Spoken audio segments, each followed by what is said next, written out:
بسم اللہ الرحمن الرحیم۔ السلام علیکم ورحمۃ اللہ وبرکاتہ۔ جب قوم لوط پر عذاب نازل ہوا جن کی 6 بستیاں تھیں اور ہر بستی میں 1 لاکھ کی آبادی تھی، 6 لاکھ کی بستیوں کو جبرائیل علیہ السلام نے ایک بازو سے اٹھا لیا۔ ان کے 600 بازو ہیں لیکن یہاں انہوں نے ایک بازو استعمال کیا۔ مفسرین لکھتے ہیں کہ 6 لاکھ کی بستی کو ایک بازو سے اٹھا کر آسمان کے اتنا قریب لے گئے کہ آسمان کے فرشتوں نے اس بستی کے مرغوں اور گدھوں کی آوازیں سنی، پھر بستیوں کو اتنی بلندی پر لے جا کر واپس زمین پر پلٹ دیا۔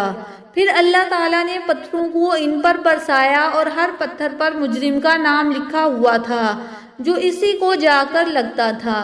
ان پتھروں کو حکم تھا کہ تم ان کو مار مار کر بوسا کر دو۔ وہ بندوق کی گولی سے بھی زیادہ زور سے لگتے تھے، یہاں تک کہ ان کا نام و نشان مٹ گیا، کیونکہ ان کا نبی انہیں منع کرتا تھا کہ مردوں کے ساتھ بد فعلی حرام ہے۔ اس پر وہ کہتے تھے کہ آپ بہت پاک بنتے ہیں۔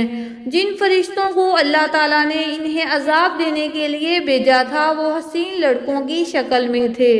جب اللہ تعالیٰ عذاب دینے پر آتے ہیں تو گناہ کے اسباب کو قریب کرتے ہیں تاکہ مجرم شراب قہر پی کر بدمست ہو جائیں، پھر ان پر عذاب نازل ہوتا ہے، ورنہ اللہ تعالیٰ فرشتوں کو بدشکل بھی بھیج سکتے تھے۔ اب ان ظالموں نے کہا کہ اے نبی، اپنے مہمانوں کو ہمارے حوالے کر دو، یہ بہت حسین ہے۔ آپ علیہ السلام نے فرمایا کہ مجھے رسوا مت کرو، یہ میرے مہمان ہیں۔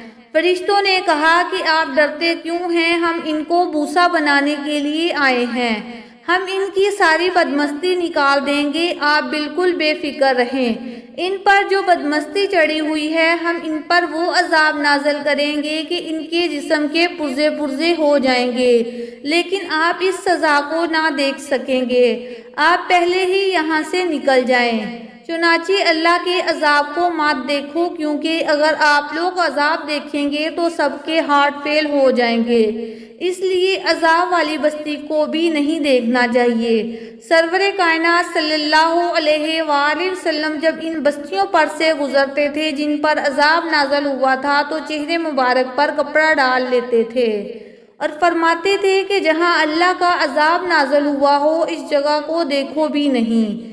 ایک مرتبہ ایک صحابی نے ایک ایسی ہی بستی سے پانی لا کر آٹا گوندھ دیا تو آپ نے فرمایا کہ اس آٹے کو پھینک دو، اس سے روٹی بھی مت پکاؤ، اس پانی میں بھی اللہ کے عذاب کا اثر ہے، اور فرمایا کہ سواری کو تیز کر دو اور استغفار کرتے ہوئے روتے ہوئے یہاں سے گزر جاؤ۔ تو قوم لوط کا یہ انجام ہوا کہ ان پر ایسا عذاب نازل ہوا کہ وہاں نہایت کڑوے نمکین پانی کا سمندر آ گیا جہاں ایک پودا بھی نہیں اگ سکتا، اور وہ ہمیشہ کے لیے تباہ و برباد ہو گئے۔ ان پر ذلت کی مار قیامت تک کے لیے تاریخ بن گئی، آج تک ان کی رسوائی کا ذکر ہوتا ہے۔ جن لوگوں نے اس قسم کے گناہ نہیں چھوڑے ان سے کہتی ہوں کہ وہ جلدی توبہ کر لیں، ورنہ اللہ تعالیٰ کہیں ان کی تاریخ بھی سیاہ نہ بنا دیں۔